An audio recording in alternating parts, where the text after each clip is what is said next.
Materi katekese mingguan Gereja Bethel Tabernakel Krisalong Tulungagung. Tema Alkitab.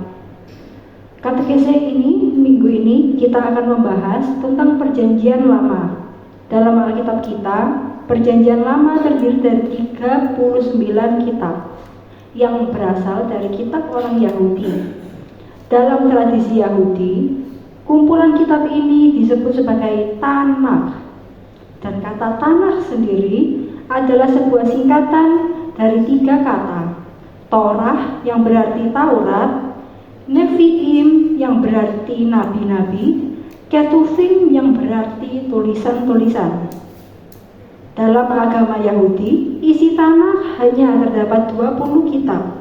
Karena 1 dan 2 Samuel dihitung satu kitab, 1 dan 2 Tawari dan juga raja-raja masing-masing dihitung satu kitab. Kemudian kitab Hosea sampai Maleaki dihitung juga satu kitab. Jadi, secara umum dan mengikuti tradisi Yahudi, Perjanjian Lama terbagi dalam 3 bagian. Yang pertama Torah atau Taurat, yaitu 5 kitab pertama yang ditulis oleh Nabi Musa. Kemudian yang kedua adalah Nevi'im atau nabi-nabi yang terdiri dari 4 kitab sejarah, Yosua, Hakim-Hakim, Samuel, dan Raja-Raja. Lalu 4 kitab nubuat, Yesaya, Yeremia, Yehezkiel, dan 12 nabi kecil, Hosea sampai Maleaki. Bagian ketiga adalah Ketuvim atau tulisan-tulisan, terdiri dari kitab puisi dan hikmat, Mazmur, Amsal, dan Ayub. Kemudian 5 gulungan, Kidung Agung, Rut, Ratapan, Pengkhotbah, dan Ester. Lalu ada kitab Tawari dan kitab sejarah pasca pembuangan Babel, Daniel, Esra, dan Nehemia. Pada bagian yang pertama yaitu Taurat.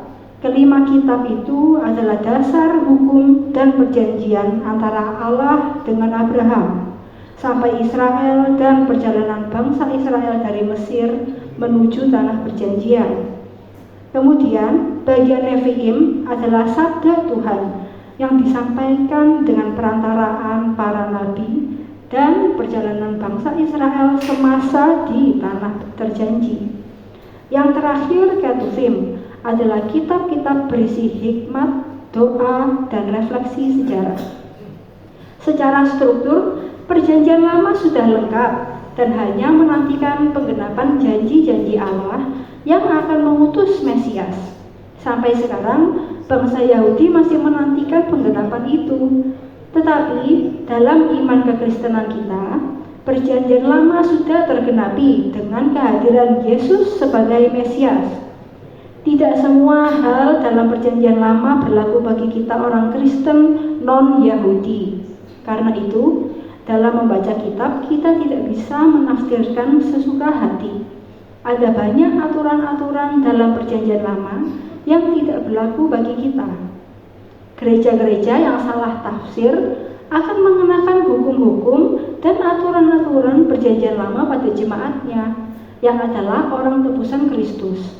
Sehingga masih ada orang Kristen yang terjebak dalam hukum Taurat. Dalam sejarah gereja modern, Perjanjian Lama sering disalahgunakan.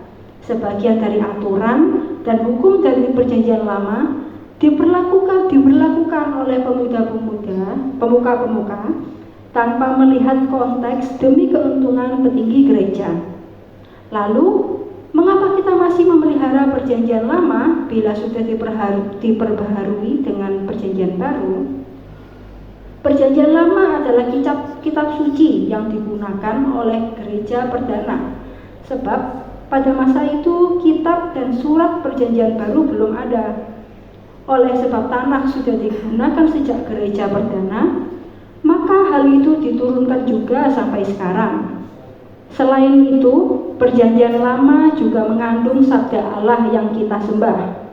Maka sebagai Kristen, kita tidak bisa membuang Perjanjian Lama. Dari Perjanjian Lama kita bisa mengetahui konteks yang ada dalam Perjanjian Baru.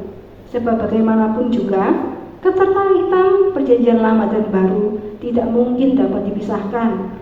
dan perjanjian lama menjadi alas kebenaran perjanjian baru. Kiranya Tuhan senantiasa memimpin gerejanya untuk dapat memahami sabdanya yang kudus. Kemuliaan kepada Bapa dan Putra dan Roh Kudus, seperti pada permulaan, sekarang, selalu, dan sepanjang segala abad. Amin. Mari kita bersama.